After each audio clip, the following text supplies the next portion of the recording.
I'm sorry, Pancake. I don't know if we should discuss that one just in case there's kids watching. What are you talking about, Yeti? You mean you weren't going to ask if Santa Claus and the Easter Bunny were real? No, I was wondering if people could see the future. I didn't foresee that one coming. Wait a minute. I'm getting a vision. I see title graphics.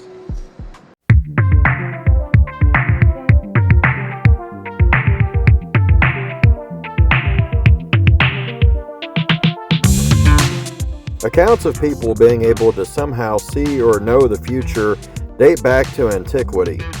The methods by which they are able to do this vary quite a bit, and so do the terms for them. Whether you call them psychics or seers, prophets or fortune tellers, clairvoyants, oracles, soothsayers, visionaries, augurs, what they all have in common is knowledge of the future. Prophets can serve as a sort of a messenger, passing on important information given to them from divine sources. Others, like psychics and fortune tellers, have the ability within themselves to be able to see the future. The blanket term that I like for the ability to divine the future is precognition. Regardless of the exact means of knowing the future, there are some serious scientific and philosophical problems with seeing or knowing the future. The philosophical problem is that it means that we don't really have free will.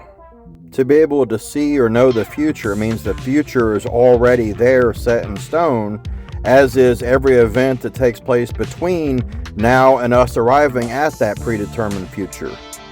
A big problem that people have with that is how do we have choices that we can make, free will to do whatever we want if the future is already determined?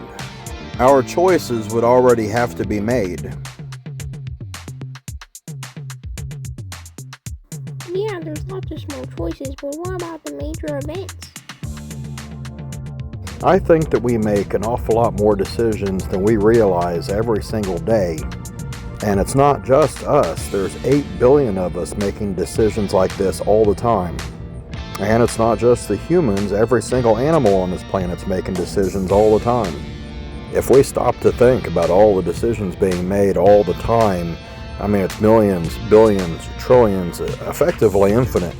Now, I appreciate that most of these seem like they'd be trivial and insignificant, but even tiny decisions can have far-reaching, massive consequences. Now, you may have heard of the butterfly effect, whereby a butterfly flapping its wings here causes a typhoon halfway around the world. Now, I know for a fact that a lot of people think that's far-fetched and unrealistic. I know this because I've talked to them and they've said as much. But nevertheless, it does actually happen. I think I've already touched on this before, but the entire existence of my children owes back to an offhand conversation with David. So let's say here in a few days, you and I have a car crash, colliding head-on with one another. Maybe this resulted from me being distracted for just a moment, fooling around changing a CD in my CD player. So that seems like a bigger, more significant event. Could a tiny decision change everything? Well, let's make a decision that doesn't even affect either of us directly, but we'll have somebody else completely unrelated to this car accident leave for work a couple minutes earlier. The net result of this is that there's one more car ahead of me than there would have been in traffic that day. This might make the difference between me making it through a green light or catching it, turning red, and having to wait for the next green light.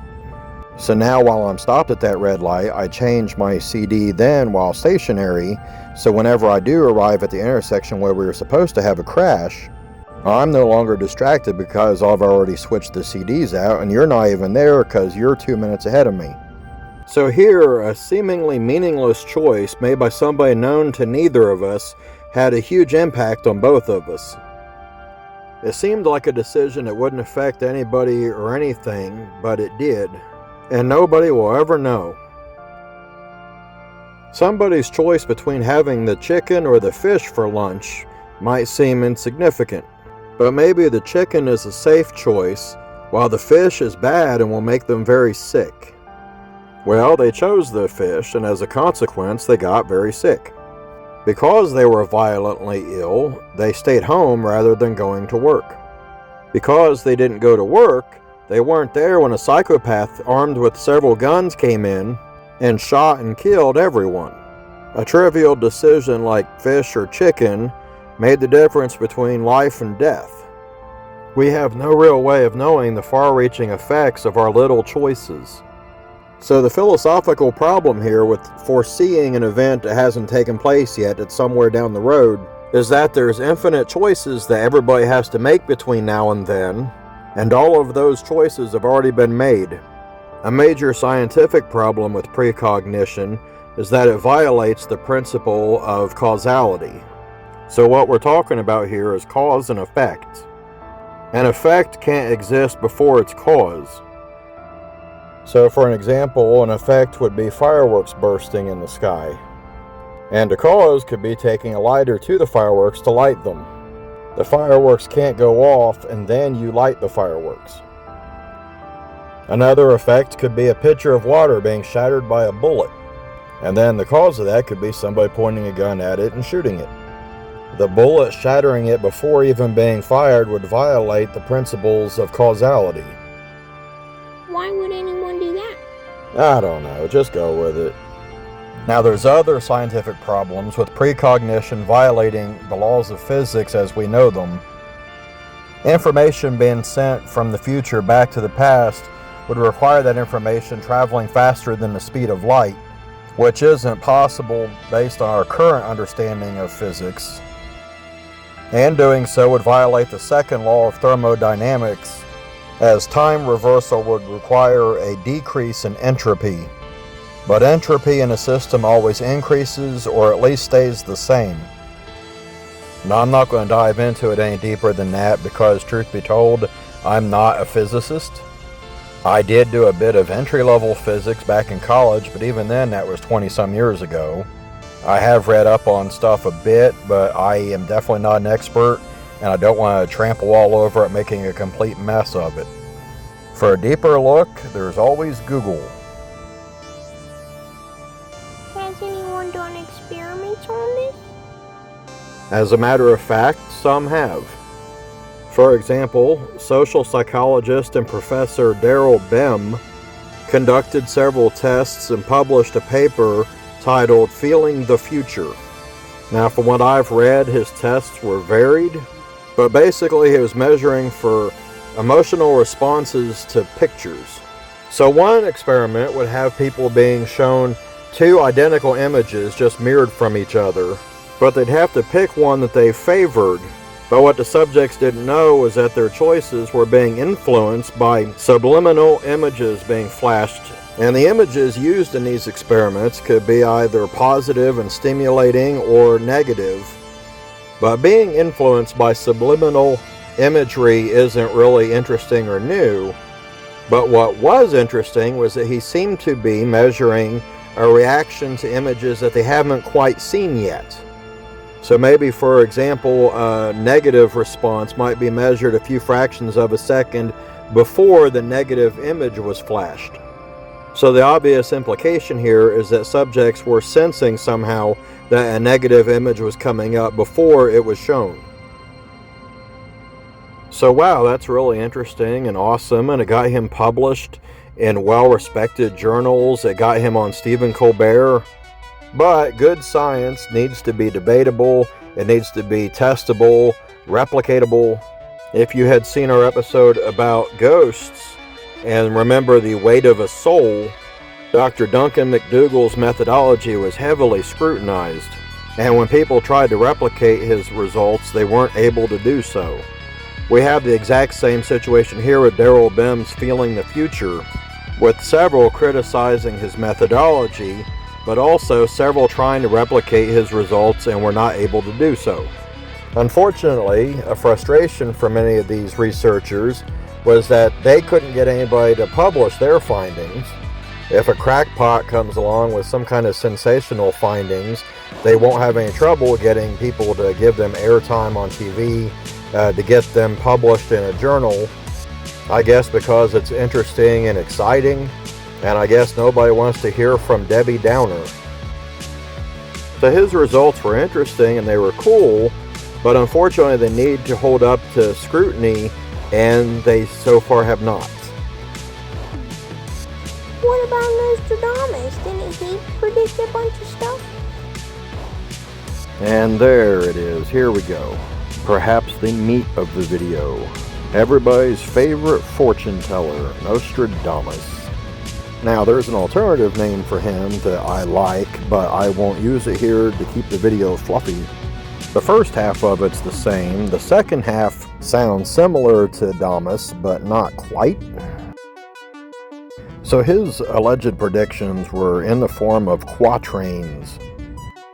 The thing about all the stuff that he wrote, though, is he never explicitly stated anything. Now, believers would probably argue with you that he did indeed see the future, but didn't know how to word them and did the best that he could. But that's incredibly convenient, because if you don't expressly state something, then you can't really be proven wrong. So if I, for example, state that next year on August 2nd, a giant meteor is going to slam into the Pacific and cause this giant tsunami, it's easy to prove me wrong. All we have to do is wait for that date to come and see if a giant meteorite strikes the Pacific Ocean and causes a tsunami. If not, then I was obviously full of crap. But if I say something vague, like on the second sun of the 8th, the flaming mountain shall smite the waters, that's open to interpretation and can be whatever you want it to be. So if it turns out that there was a big meteor impact on August 2nd, you could say that I had predicted it. But if it doesn't happen, then you could say I'm predicting something else. I feel like with a good, true, proper prediction, you don't have to wait until after the event happened to attribute it to the prophecy, but rather you could clearly see that, okay, next year at such and such time, this or that's going to happen. But it's specific and you can figure it out in advance. So here, maybe this will be a little entertaining. To illustrate my point, let's play a game. By that I mean for you to play along. I'm going to read 5 quatrains. 2 of them are authentic Nostradamus writings. 3 of them are fictional that we just made up for this video. Your mission as a participating player is to figure out which 2 of the 5 are the real Nostradamus quatrains. We will number each of them. If you want to jot it down or just make a mental note of which numbers you think are the correct ones. Let's see how this goes. Alright, quatrain number 1. From the sea a serpent, scaled in red and gold, will rise to greet the world's final dawn. The children of the sun, weary and old, watch as the silver city is withdrawn. The king of shadows with a vacant stare will see his kingdom crumble into dust.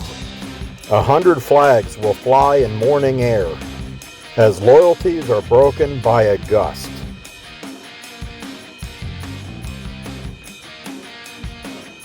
From the human flock, 9 will be sent away, separated from judgment and counsel. Their fate will be sealed on departure. Kappa, Theta, Lambda, the banished dead heir. The great man will be struck down in the day by a thunderbolt, an evil deed foretold by the bearer of a petition. According to the prediction, another falls at nighttime.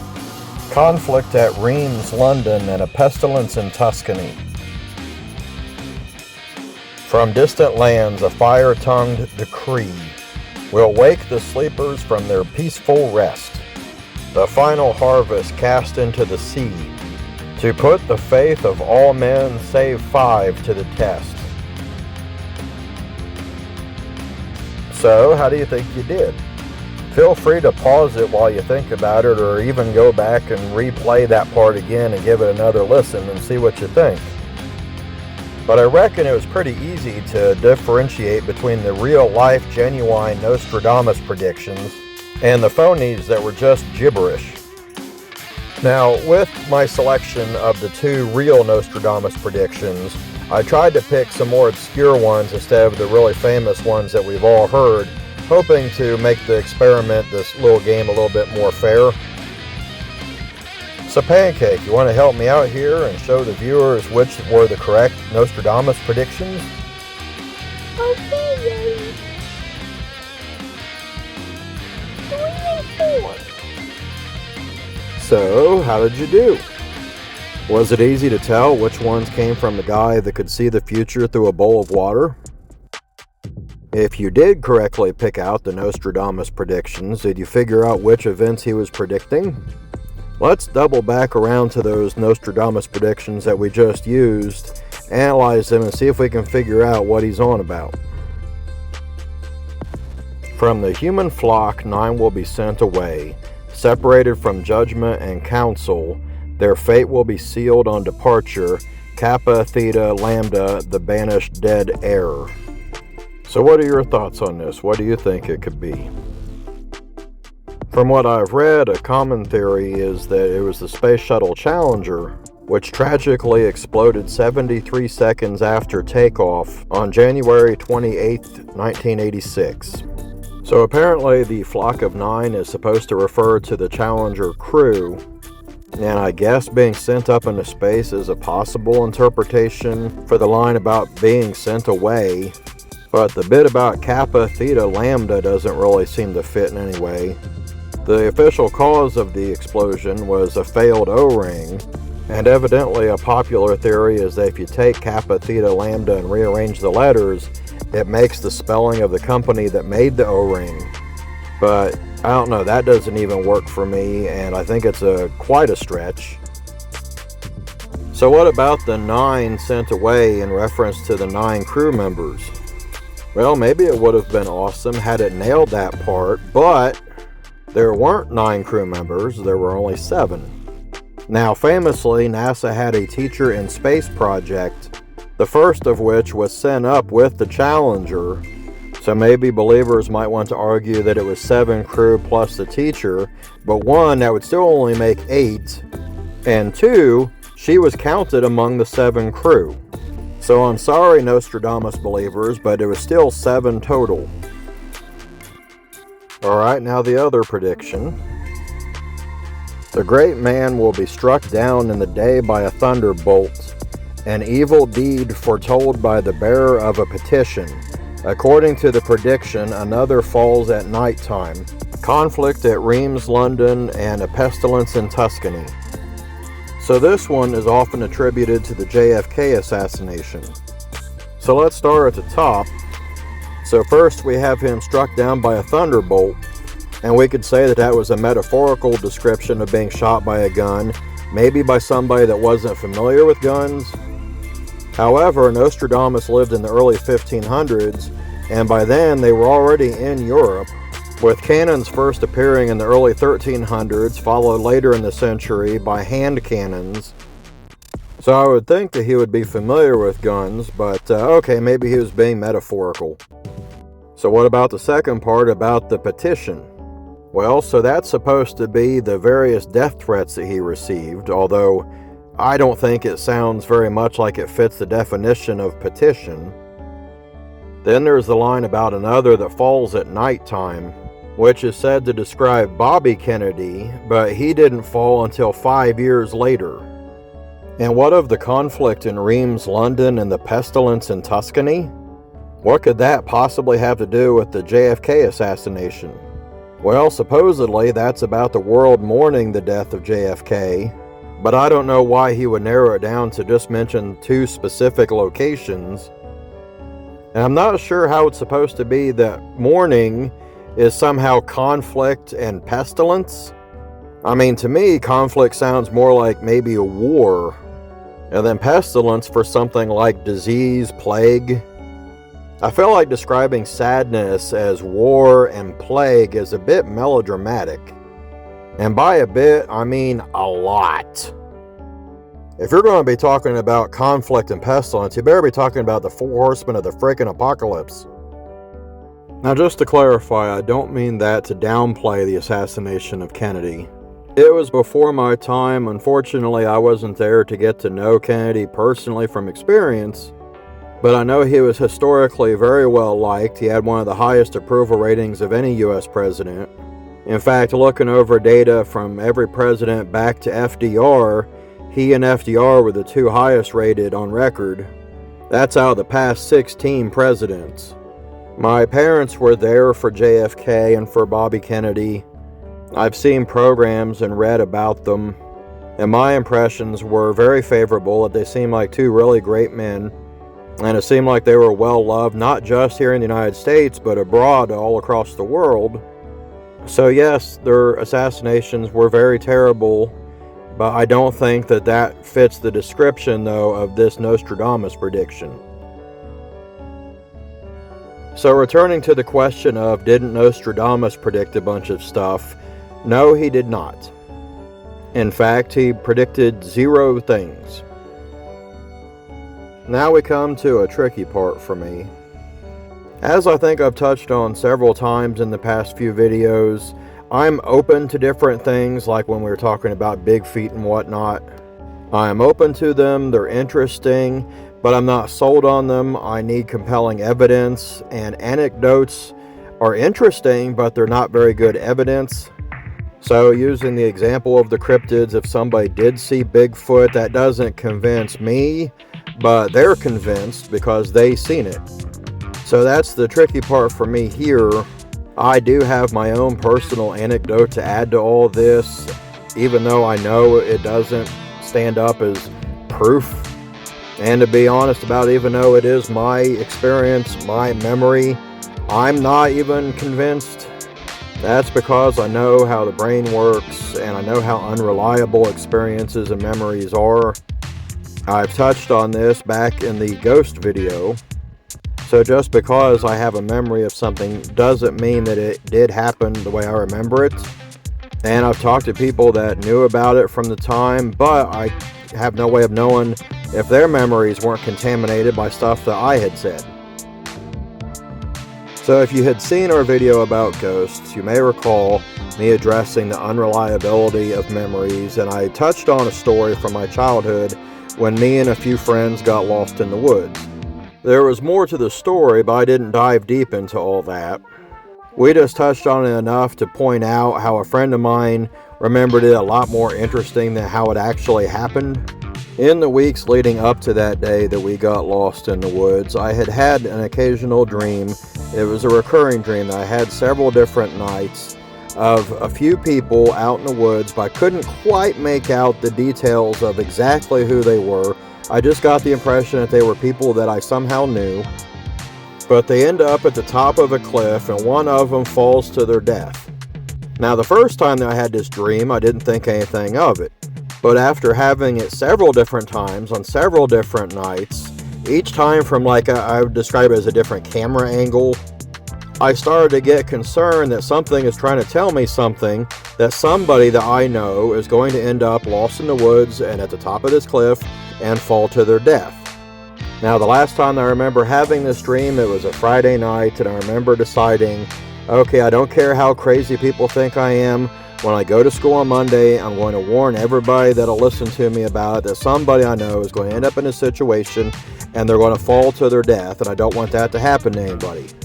Well, as it turned out, I didn't have to warn anybody, because the very next day, we were those people. Me, my brother, a friend that had spent the night with us, and the girl next door were out walking in the woods in an area we hadn't been to before, and we got lost, and we ended up at the top of that cliff. At that moment, I told everybody, look, I've been dreaming about this. One of us is going to fall to our death. I got the impression it was me. That friend that had spent the night responded by telling everybody to untie their shoes. His logic was that in my dream, the person probably tied their shoes, so let's untie our shoes. I said, no, that's a horrible idea. That'll increase the chances of us stumbling and somebody falling off to their death. Let's not do that. We're just instead going to be extra careful, and none of us fell, and I never had that dream ever again. Now, rest assured, I know how crazy that sounds, and because of that, I was really reluctant to even mention it, but I found it interesting. Being a person that likes logic and reasoning and facts and for stuff to make sense, it's been kind of difficult for me to deal with this one. As I've said several times already, Memories aren't reliable, so I have no way of knowing if it even happened that way at all. If it did, I don't have a terrific explanation as far as like science goes. If I'm going to try to just be down to earth and practical about it, like maybe if somebody else was relaying a similar story to me and I was trying to provide an explanation for them, it might be that it's just an incredible coincidence that something that we had in a dream happened to match something that happened soon after. Now, I do appreciate that is a long shot, like maybe a 1 in a million chance, but there's 8 billion of us at this moment, and all of us have dreams all the time. So sooner or later, somebody's going to just coincidentally have a dream that happens to end up matching something that happens soon after. We're a new channel. I really wish we had a lot more viewers than we do, but let's pretend for a moment that I had 50,000 views per video. And I could say, Bob, put that sandwich down. Now, there's going to be lots of different people with lots of different names that might be among those 50,000. And there's a decent possibility that one of those could be named Bob. But what's the chances that one of those Bobs just happens to be eating a sandwich as they're watching this video?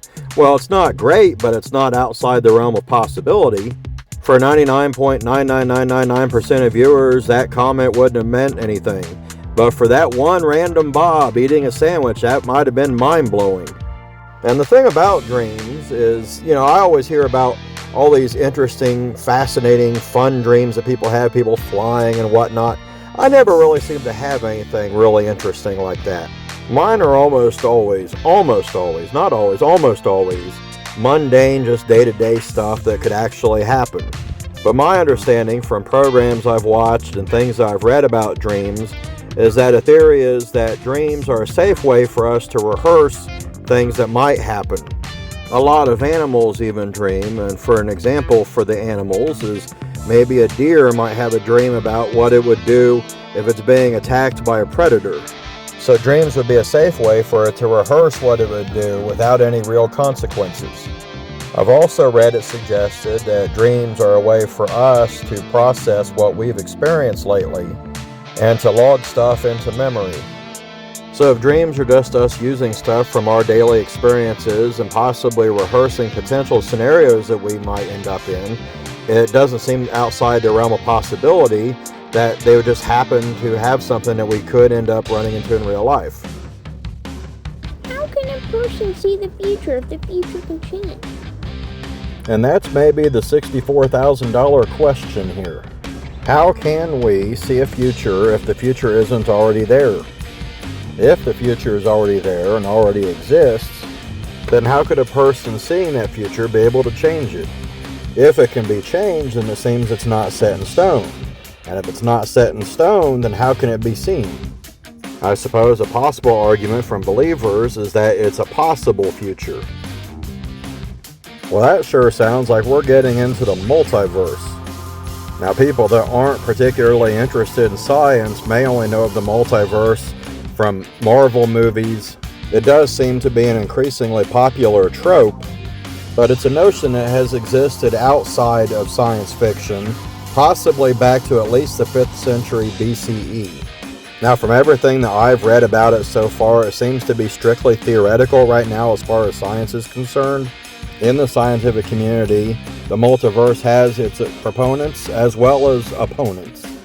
I've also read of different versions, different notions, concepts of multiverses, but a common one that I've seen is that everything that could possibly happen does happen, and that there's a universe for each of those possibilities, which means there are infinite universes. So there's a universe in which tomorrow I spontaneously combust.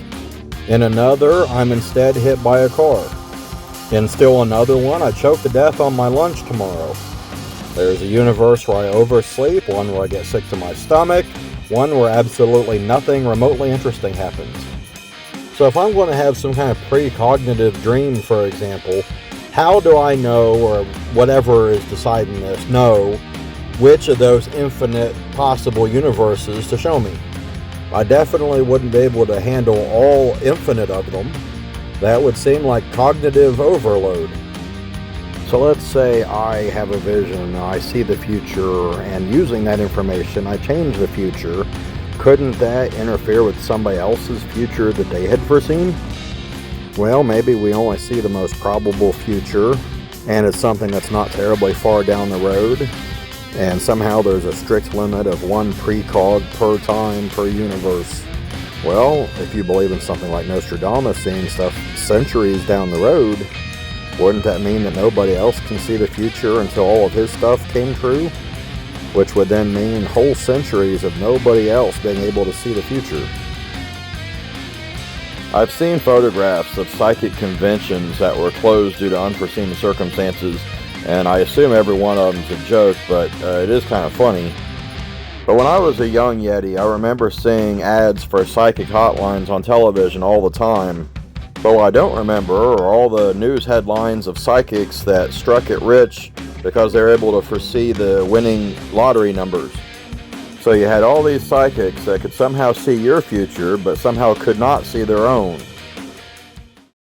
I'm a huge fan of the Back to the Future movies, and at the end of the third one, Jennifer asked Doc Brown about a fax that she brought back with her from the future. A fax that at one point had said that Marty was fired. At this point in the movie, it was a blank sheet of paper, and she didn't know what that meant. And I really wish I had Doc Brown here with his big, warm, smiling, beaming face and enthusiasm answering her question for her.